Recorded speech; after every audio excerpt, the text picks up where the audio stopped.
Broken Entertainment. So I had some videos planned that I was going to do, and I was getting ready to work on those, and then this Vanity Fair article came out on the Amazon Lord of the Rings TV show. And we've done a video on this before, talking about its ridiculous expenses and being kind of unsure of what was going to happen based on rumors. And, this could not be very good. It could stray really far from Tolkien. And since that time, this article has come out, and for a lot of people, it's confirmed their greatest fears, right? Because they're straying significantly from the text. They're combining it's like hundreds of years worth of history into a very small time period. They decide they're just going to put it all into one point in time because they're lazy, I guess. They talk about it like, oh, well, it would take a lot of time. You'd have characters dying off because you'd be moving forward in time, and not, humans don't live all that long, and so on. Well, yeah, you're making a TV show on source material that takes a long time because they're using the Silmarillion. This isn't using the Lord of the Rings. This is using the Silmarillion and stuff that happens way, way before the Lord of the Rings. And a lot of people said, okay, that's concerning. And they're bringing in hobbits because they just think hobbits should be in it because it's Lord of the Rings. I guess it's kind of like making Star Wars and thinking you just need to throw in lightsabers or no one will think it's Star Wars. And you have this going on. It's like, okay, guys, you don't have to just throw things out that people will see and go, Lord of the Rings. People will understand it's Lord of the Rings by the feel if you do it the right way. Not to mention the title. And then we get these cast pictures coming out, and people are arguing about, the diversity of the cast, and you have a dwarf female character who doesn't have a beard because actually in Lord of the Rings, dwarf women have beards and are often confused for men. But they don't do that. They did some race swapping, and some of the casting choices don't look good. Elrond doesn't look like Elrond. Galadriel, they've turned from being a wise and magic-oriented leader to being a feisty warrior on the front lines, which she never was. Stuff like this. There's lots of videos about it you can go out and see. And I'm recapping it a little bit, but I don't really want to dive into that because everybody else is doing it.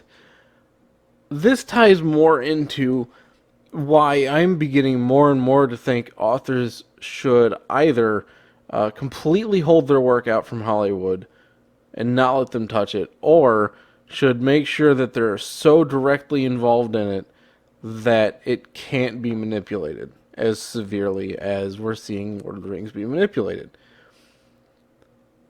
And we saw the same thing with the Wheel of Time. They made a bunch of changes.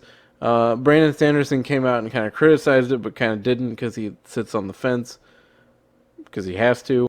They changed stuff in the Wheel of Time. Nobody ended up liking it. Its ratings didn't do very good. And when they were talking about their changes, they said, well, they essentially said they were going to improve the story.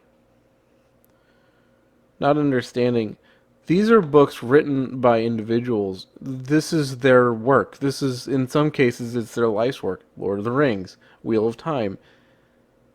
And they put so much more time and energy into writing the books than you can possibly put into doing movies or a TV show. And there's just a certain level of arrogance in Hollywood that, okay, yeah, we bought this, but we just really want the name. And we're going to do whatever we want to it because we can tell a better story. And you're seeing the same thing in this Vanity Fair article. And it's buried under all the other stuff everybody's worried about. So let's cover that real quick. So here we go. We'll start first with this paragraph above. Is the series going to put hobbits in the Second Age? In short, so to speak, yes and no.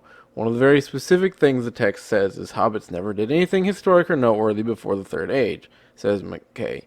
But really, does it feel like Middle-earth if you don't have hobbits or something like hobbits in it? Yes! There's so much more to the Lord of the Rings and Middle-earth than hobbits. And if you think it's hobbits, it's kind of like when people who work at Disney and make Star Wars stuff that ends up flopping, they go, well, it's really just about space lizards with laser swords. You don't understand what you're dealing with. Lord of the Rings, yes, hobbits are an iconic part, as are dwarves and elves and orcs. But that's not what makes Lord of the Rings. You can take hobbits out of Lord of the Rings and, well, out of the setting of Lord of the Rings and still have Middle Earth. You can still have the feel of Tolkien without hobbits. It's not that difficult to understand. But these people think, well, no, they don't. It's not even that. They just don't understand what they're working with. They're not fans. They don't care about it at all. And I go back to, I forget his name, the guy that directed The Wrath of Khan and several of the other really good Star Trek movies, was not a fan of Star Trek. Never seen an episode, didn't care. But he sat down and he watched every single episode of the original series before directing The Wrath of Khan, so he would understand the material. These people have probably had somebody read it. I don't think they've read it. And what they got out of that is you need to have hobbits. You know, you're breaking the lore, you're breaking the canon and the background, and now a lot of people who watch the show won't know any of this. But it shows a fundamental lack of understanding of the source material before you even get started. The Hobbit ancestors in this era are called Harfoots. They may not live in the Shire, they are satisfyingly Hobbit adjacent. McKay and Payne have constructed a pastoral Harfoot society that thrives on secrecy and evading detection so they can play out a kind of Rosencrantz and Guildenstern are dead story in the margins of the bigger quest. Two lovable, curious Harfoots encounter a mysterious lost man whose origin promises to be one of the show's most enticing enigmas. Mystery Box. J.J. Abrams' Mystery Box 101.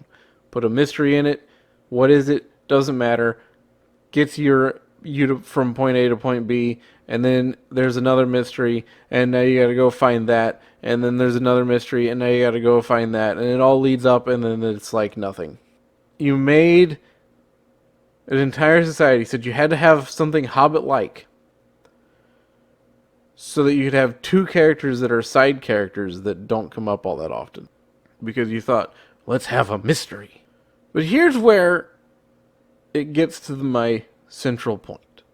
The driving question behind the production: can we come up with the novel Tolkien never wrote and do it as the mega event series that could only happen now?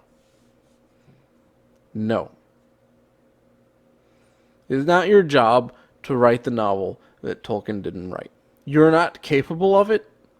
You're not steeped in the knowledge that Tolkien was. You weren't brought up in the way that Tolkien was. You didn't live through the things that Tolkien did. If you want to take stories from the Silmarillion and adapt them to the screen, you certainly can.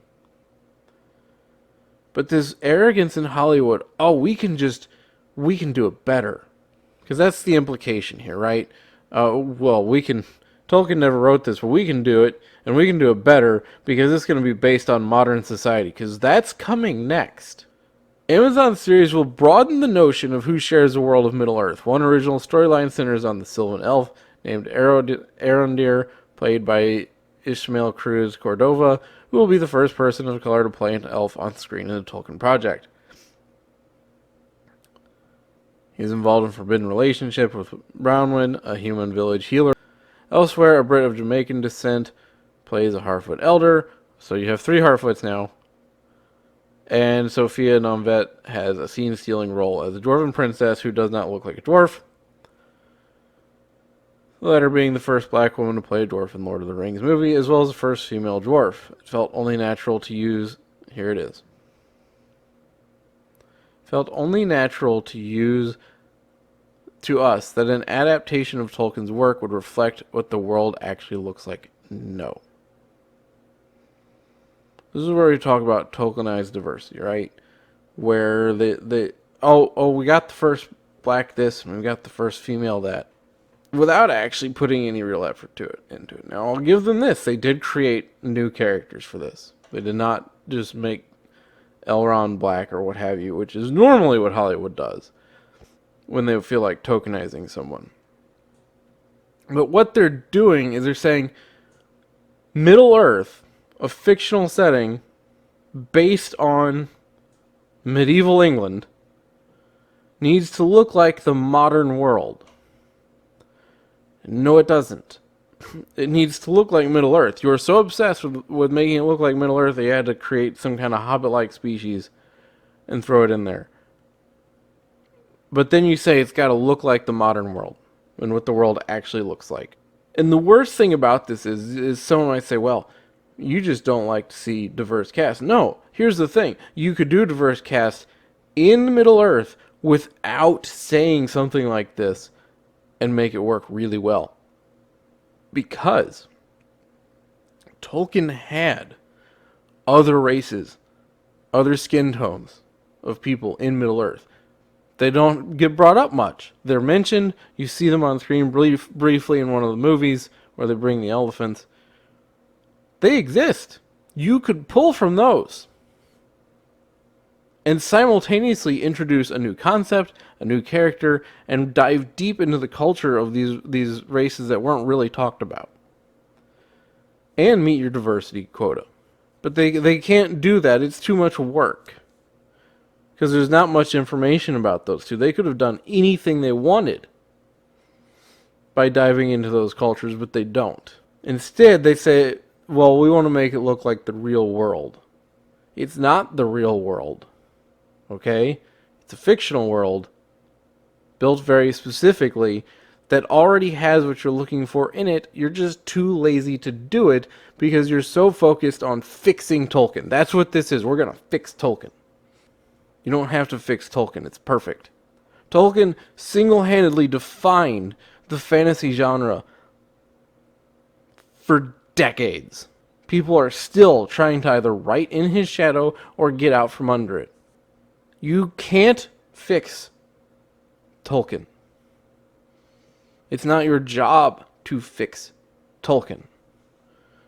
What you need to do is tell interesting stories in the world of Tolkien, which you can do and still have a diverse cast by simply bringing in people from the cultures that don't get a lot of attention in the main books. It's easy and gives you huge leeway to work with without upsetting. Hardcore Tolkien fans are like, no, this is not how that worked. This isn't how that worked. This isn't what this looked like. The actress they have playing that dwarf, have her play somebody from one of the other cultures. Or give her a beard. So they don't even fully commit to the bit. Because if you really want to make the diverse dwarf character, where's the beard? And it's passed off as a joke in the movies, but it's not. It's literally dwarf women look like men. And they didn't even do that. And then they invent this other race so they can have a hobbit adjacent species because they feel like you have to have hobbits because it's Middle Earth. But then you change everything else about Middle Earth and don't actually dive into the stuff that's actually there. There are cultures there who are specifically designed to essentially represent people from Africa and people from Eastern cultures. And you could have brought them in as characters, done significant work to deepen those cultures and the knowledge of those cultures because they're not shown and they're not talked about much.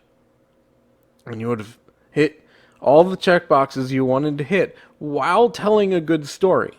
Instead of saying making it look like the world actually looks like, because that's not what you're doing. This is a fantasy setting. It is specifically built a certain way. If you want to tell a fantasy story that looks like the modern world, make up your own. Or use the cultures I've mentioned. It's there. It's already in Tolkien. It's already done.